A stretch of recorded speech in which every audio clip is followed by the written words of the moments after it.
Welcome to Audio Branding, the hidden gem of marketing.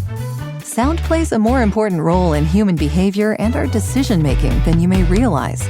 In this podcast, I'll help you understand the art and science of sound so you can better influence others in business and your life.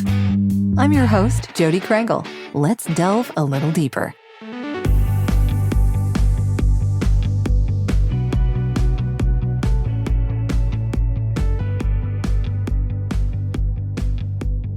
Just for people who are interested in finding out a little more about the development of this product. So obviously when things happen, you need to fix, unanticipated problems. I mean, problems can happen for any number of reasons. Right. So what happened with the 416 that you fixed on your PodMobile? Can you explain what happened there? Oh, yeah. The 416 doesn't have much of a tolerance for phantom power being outside the operating range. If you get like AT2020 Audio-Technica, for example, it's rated at 48 volts, but if you put 12, it will work just fine, Not the case with the 416. And the circuit for the phantom power of the PodMobile was what I would call cross-regulated, which is you achieve voltage regulation on this part of the circuit, and consequently your voltage regulation on that other part, the phantom power part, is in the ballpark. It was not enough. So now the PodMobile has a dedicated phantom power circuit that, it has a target, and the little computer, the microcontroller, looks at it and regulates up. Once it achieves the voltage, then it's done, then it's fully initialized. And then, it wasn't a hard fix at all. And I just did not think it was necessary. And, Yeah, the 416 is a unique beast. Right, it is. And it's such a great microphone, isn't it? I was really impressed with the sound of it. Goodness, that's great. Yeah, and the good thing about it is that, in a way, he's kind of like a dynamic mic because it's got so much noise rejection. Like, this is the AT2035 that I'm using, and I know any noise will be picked up. Like, if the dog starts barking at the other side of the street, it will, be immediately captured. Not the case with the 416. But, I'm kind of new to this world, and I did not know about it, that people, are so, that this is such a dear microphone to, and like the true workhorse, no-brainer to go to. And, once that was fixed, pretty much got fixed for everybody, because once you have good phantom power regulation, every microphone should work just fine.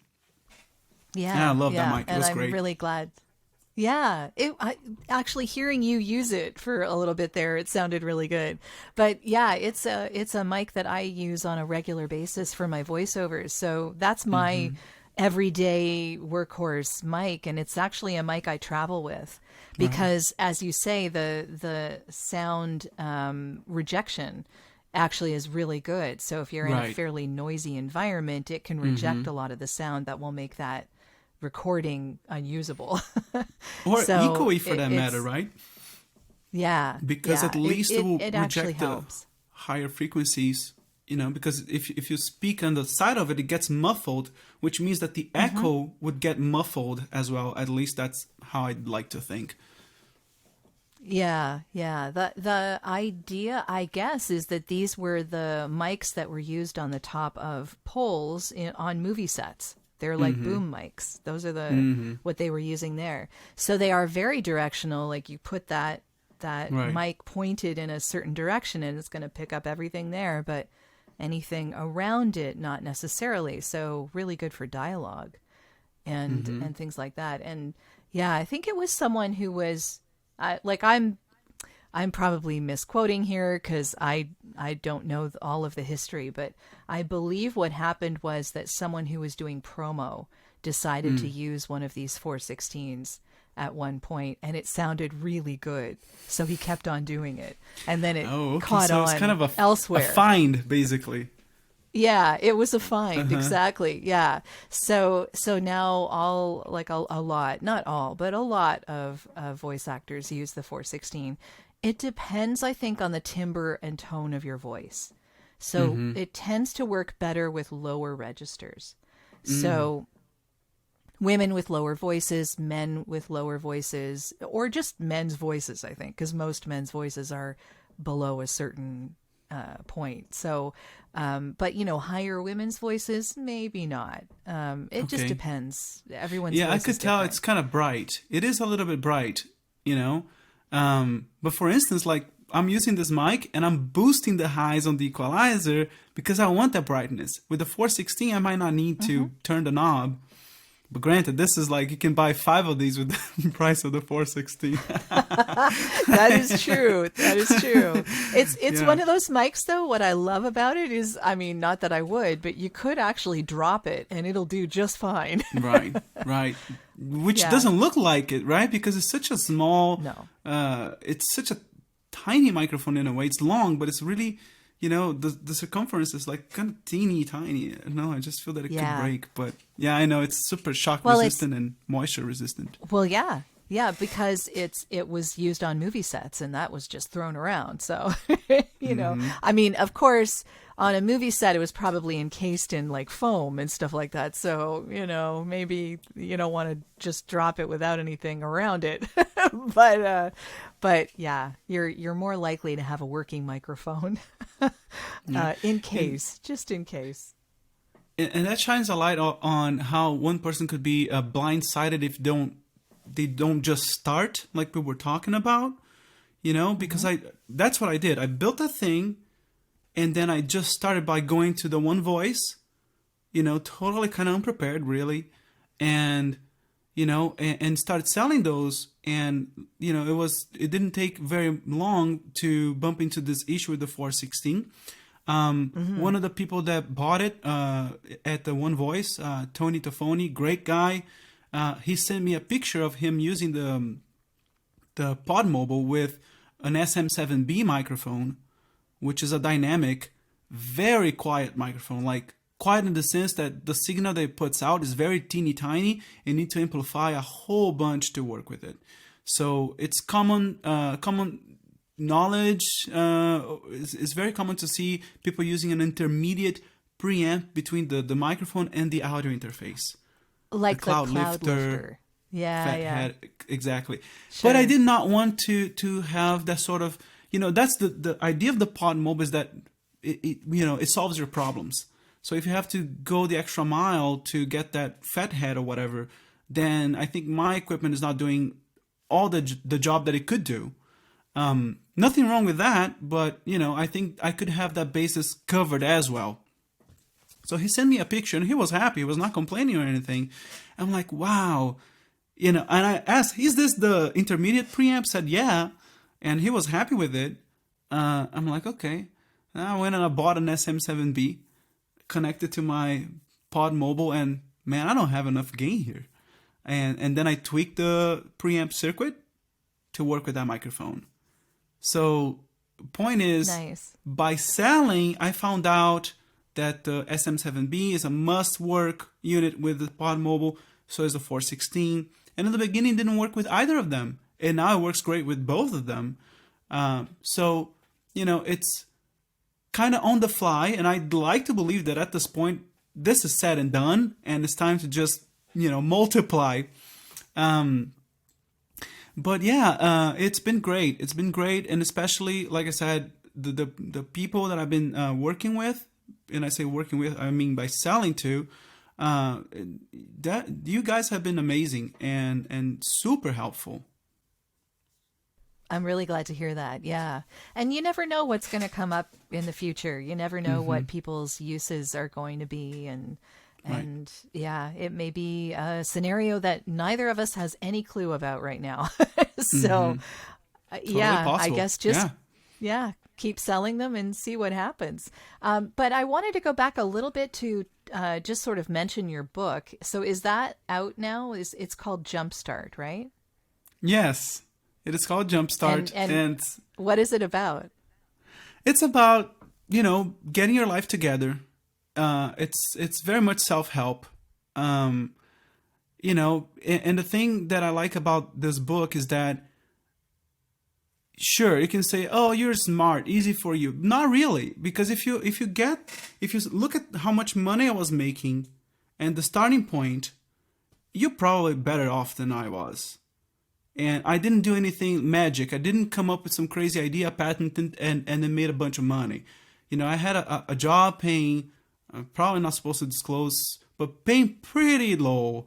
And, it was by having discipline and budgeting and, diligently saving, da-da-da-da-da, that I got very quickly out of a pretty dire situation. And, and thank God now I have my own home, I'm no longer renting, and got things together pretty quickly, and for example, one super simple example, it was a temptation I had at year 2.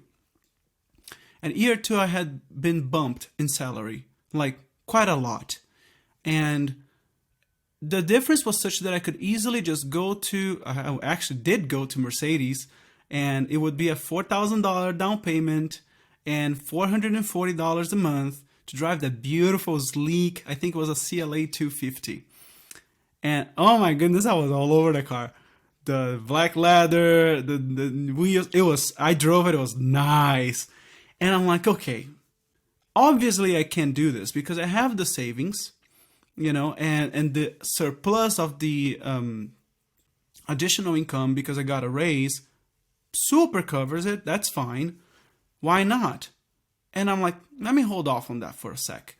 And, and then I delayed purchasing a car for another 2 years, 2.5 years. I drove the little Jetta for 4.5 years. It was a $3,500 car. And the difference is that I could go and get that same car just a couple years later, but having a lot more savings. And having a lot more savings, you could put a down payment on a property, for example, which in my case was, to be clear, my mom also helped with that. So, and she gets the rent. But if I were on my own devices, I could have at that point put a down payment on a duplex property and rent the other side, have the mortgage partially covered. The point is, if you just delay that a little bit, you have more opportunities because you have more savings. At least you have more security. So it's that sort of mindset that I'm trying to show, young adults that, they need that information. Exactly. And that's the thing. You really need to see through. Like, I know people graduate with student loan debt, for instance, and there's a whole chapter about that, I literally teach how to budget and to look month by month, year by year. And I get it's a fictitious story, so it's not really a real story. So things happen and will not happen exactly that way. But this guy comes out of graduates from college with debt, and in 5 years he's got $100,000 saved by working normal, mediocre to moderate paying jobs. It is possible, but you can't see it until somebody shows you, or if you actually lay the numbers down.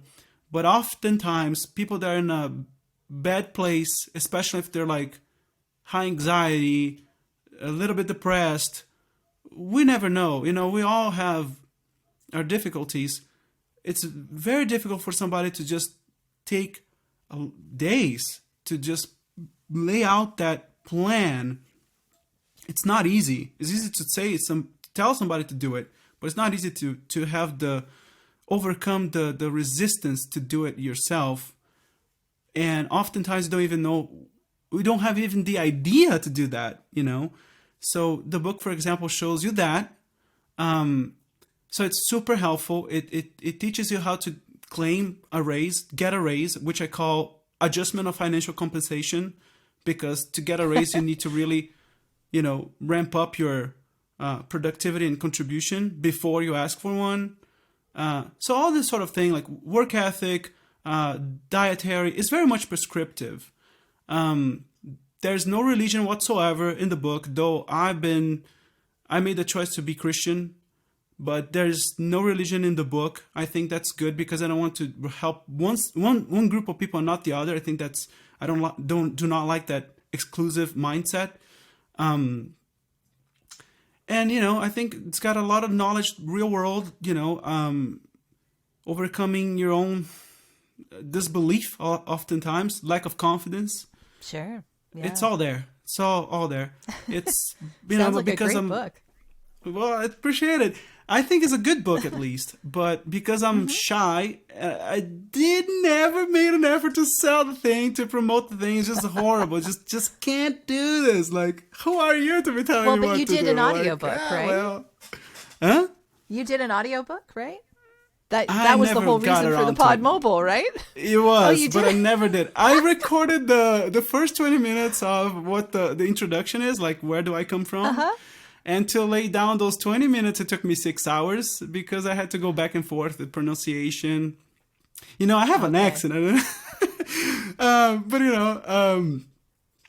I think people would have understood, but yeah. Yeah, I'm perfectionist, and that's the issue. If it's an audiobook, it needs to be an audiobook, not, accent in a podcast, that's fine, but not in an audiobook. I mean, accent is okay, but the words need to be pronunciated perfectly, and the grammar needs to be perfect as well.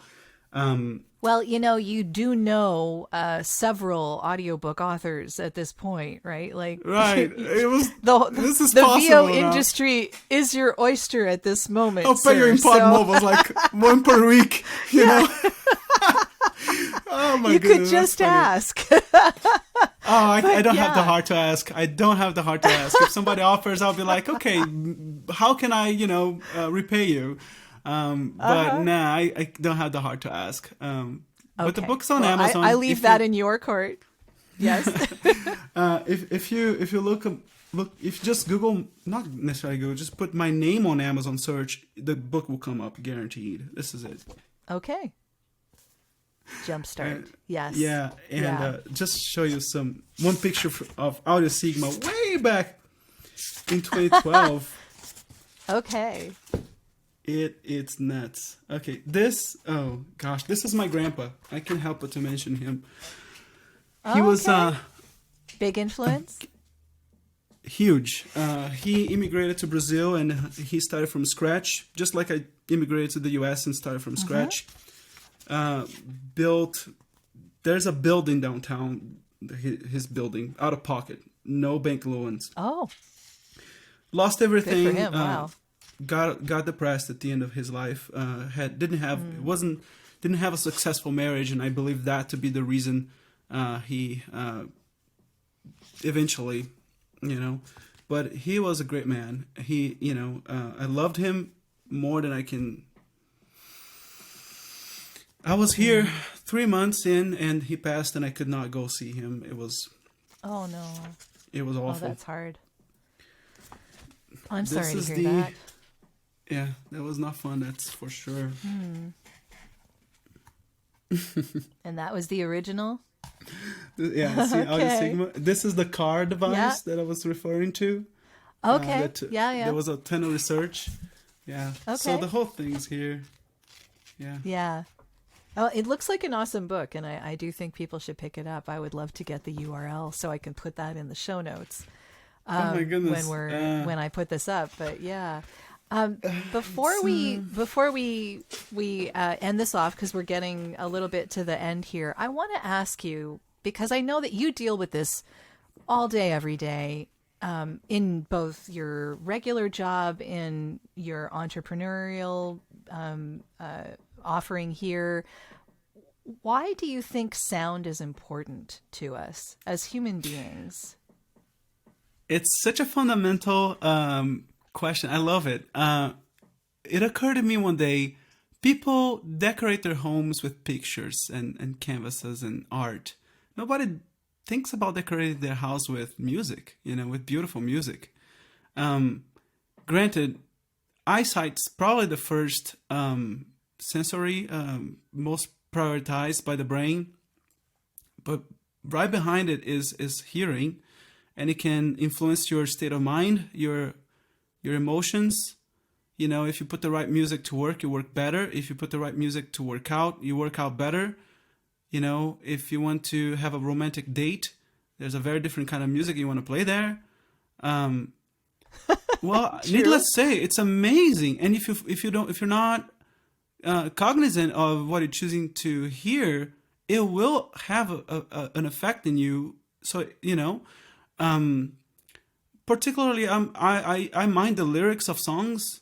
If it's not telling me a good message, I'd rather not hear it. It is the case that music, even the notes, even if you not quote unquote, you're not paying attention to the lyrics, I believe you always are. Just that, 60 hertz, 80 hertz, boom, kind of like bass, but not really bass, hitting incessantly can drive up your anger. I don't know. I find sound to be extremely influential in a person's health. And very much I so. can tell you, I've dealt with anxiety. I deal with anxiety my whole life. And if there's one thing that will help me is music.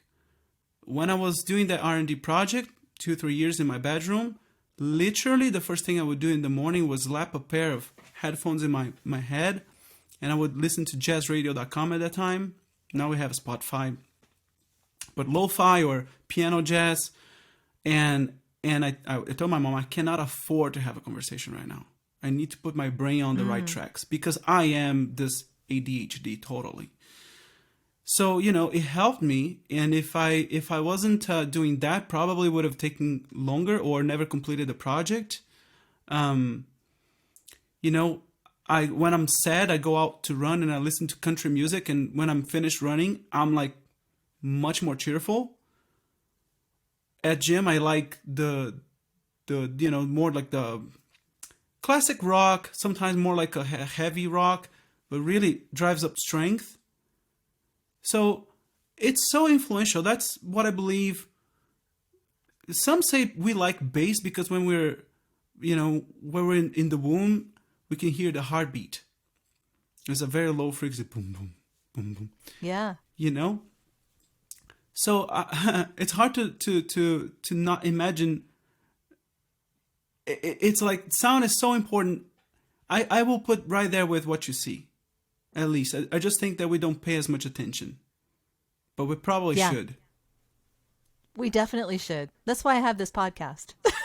I love it. I absolutely love it. That's what the point is. Mm-hmm. Yeah. The tone of voice. Very important.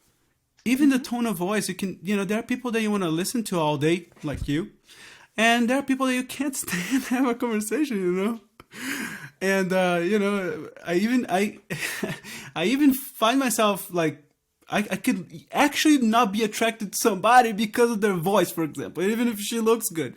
It's crazy. I think sound is very important. Yeah, for all, especially for when mental health is concerned. I think we totally underestimate the impact of music, lyrics, and the sound. Apart from the lyrics. Sure. Yeah, I agree. Very much so. Yeah. Well, thank you for the perspective. I mean, definitely you're working in an industry where you're supporting how people make that sound. So good for you. Good for you. And thank you. Thank you. Yeah.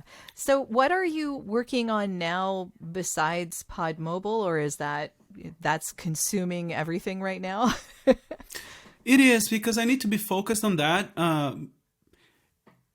before I divert to any other products, right? So today... That makes total sense, sure. Today I have my job at Kicker, so I'm building, car audio, and but I don't particularly care about car audio all that much. Sure, it's nice to have a nice sound system in the car, 100%, but the bass culture is not my thing very much. But, but you are contributing to a sound environment, and a car is very much an environment where sound matters very much. Right. So, and there are the people that they like sound quality, and I really like that. Sound quality in cars is absolutely awesome. In terms of my job, I like the company I work for, and especially the founder. I'd like to be like him. And, as far as Audiosigma is concerned, I love the PodMobile because, it's such a great tool to actually spread knowledge and information. And audiobooks, interviews, what we're doing right now, we're using it. I mean, I'm using it. Are you using yours? Just kidding. Mine actually is, I have it behind me, but this is actually a USB mic, strangely enough. This is a USB mic. It's right into my computer because the HyperX, I can change the color. No, it looks super cool. It's fun, and it's fine. In the booth I have the 416, so that's totally. behind I me. was just teasing you a little bit. So I will really capitalize on the PodMobile because, first of all, I think it's a gift to be working with you guys, and I think it would be very unwise if I go after a different market at this point and spread myself thin, and especially, that's a good point, sure. I would not be personally happy to not dedicate myself as much to you guys. Like, generally, I owe you guys, you, J. Michael, Andrew, all these people, a ton. And I want to be there for you guys. You are definitely helping us out. Well, I appreciate it, and it's very much mutual because you gave me hopes to build this dream company that hopefully will be the next phase of my life. And I hope to be, like family with the employees and everybody. So now, because of you guys, this can actually happen. You definitely have a wonderful product, and I think that a lot of voice actors and podcasters alike are going to really love what you're offering. So along those lines, can you let me know and let the people listening know how they can get in touch with you if they want to learn more? You can add me on LinkedIn, Fernando Eid Pires, Fernando Eid Pires. Also, if you go to Audiosigma.com, just Audiosigma, super easy.com. The website's not built, but the contact information is there, and I will check that email. That's the email that I personally check. So if anybody wants to get in touch, okay, very easy. If you just want to comment, have a question, fire away. I'm taking small quantities of orders, because I'm still building those myself one by one, but it doesn't take 4 hours like the other one. Glad to hear it. Yeah. Yeah, it's much better. The lesson was well learned. Good. Yeah, so it's not going to kill me, and quite the opposite. Okay. Really helps, especially in the beginning.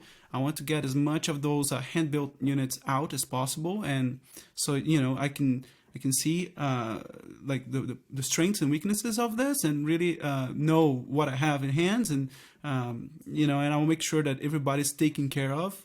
Whether, especially if there's an issue. Lifetime warranty for the first hand-built units, and of course that won't be the case for mass production. You can't do that. That's like crazy, but that's hard to do. Yeah, but I'm planning at least 1 year warranty minimum for when it's mass produced. But I think there's a cool factor to get something that is like, this is the early one. This is the basically the next thing after the prototype, right? Yeah. Yeah. So Audiosigma.com and LinkedIn, my name, that's guaranteed. Very easy to reach out to me personally, and if you want to get a PodMobile, you're most welcome for sure. That's wonderful. Well, thank you so much, Fernando, for being on the podcast. I look forward to seeing where all of this takes you in the future. And thank you, Jodi. I wish you every success. Well, that's the end of this episode. Thanks for listening. And if you like what you heard, why not tell a friend about this podcast? It's available in all the usual locations. Until next time.